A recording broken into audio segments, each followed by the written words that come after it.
Hello YouTubers, Manny here from Manny's How To Workshop with part 1 of the backyard fire pit slash grill build. So basically, here's the process that I took to get it to this point right here where you're looking at. So what I did was lay down some line and take reference dimensions. For my construction line, you can see it lines up with the corner of my house there. And then I also did the same thing on this side. As you can see, it goes all the way up to the corner of my patio. And basically, this is what they call the 3-4-5 method.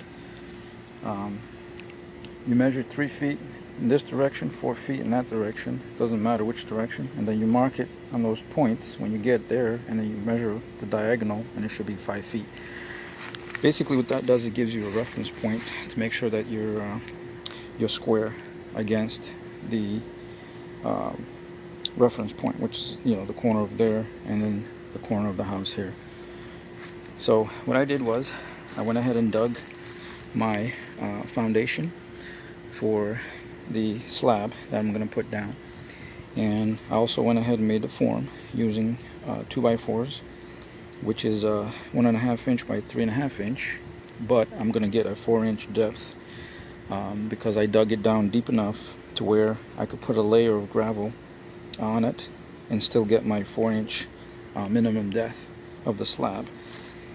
So, and I used my tamper that you've seen in my previous videos to tamp down the dirt first once I dug that down, and then once I put the gravel down, I tamped that also so that when I pour my concrete, it's got a nice bed to sit on. So, and the reason the level's there is to show you that I went ahead and leveled it across this way and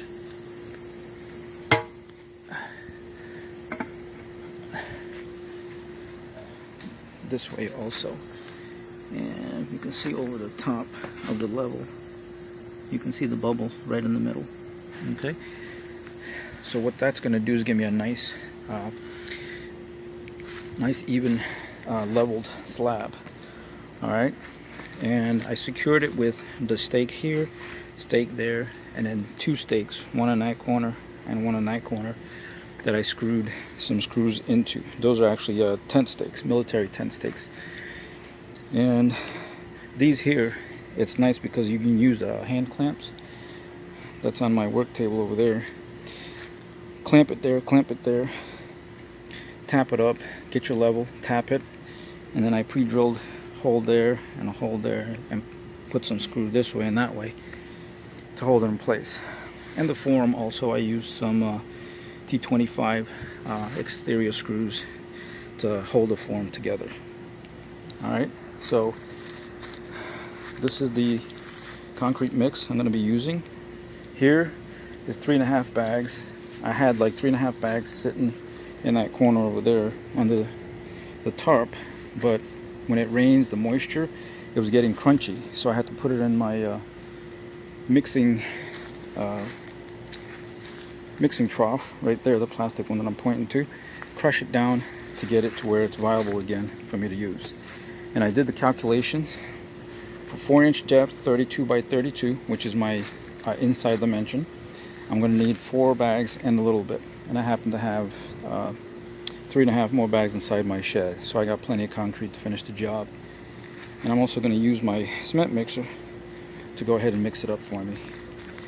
And and this is what I'm going to build my fire pit slash grill with: the 8x16 cinder blocks with an 8x16 cap, that one there. And the true dimensions of these, both of them, is actually 7 5/8 on one side, 15 5/8 on the other. And I'm going up like 4 rows.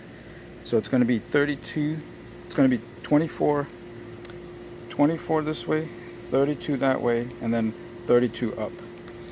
And I'm going to stop there. The cap I'm not going to mortar on. I'm not going to use mortar to put the cap on. It's just going to be sitting there in case I want to increase the height of the grill, and for future, because for working height, like I said, at first I'm just going to use this to burn yard brush like that big pile that I have over there that's drying, and then also for grilling, you know, smoking, grilling, whatever. But anyway, so this is going to be part one of this build.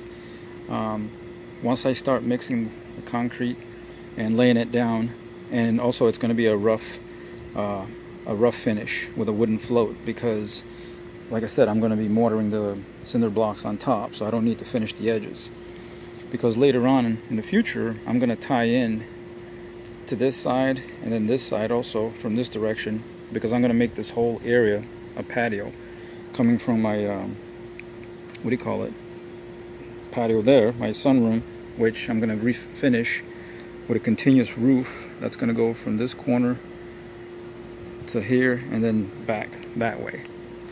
Anyway, that's going to be another project. So this is part one, and as always guys, thanks for watching. Please rate, comment, subscribe if you haven't done so for more and up and coming videos, and I'll catch you guys on the next one. Thanks.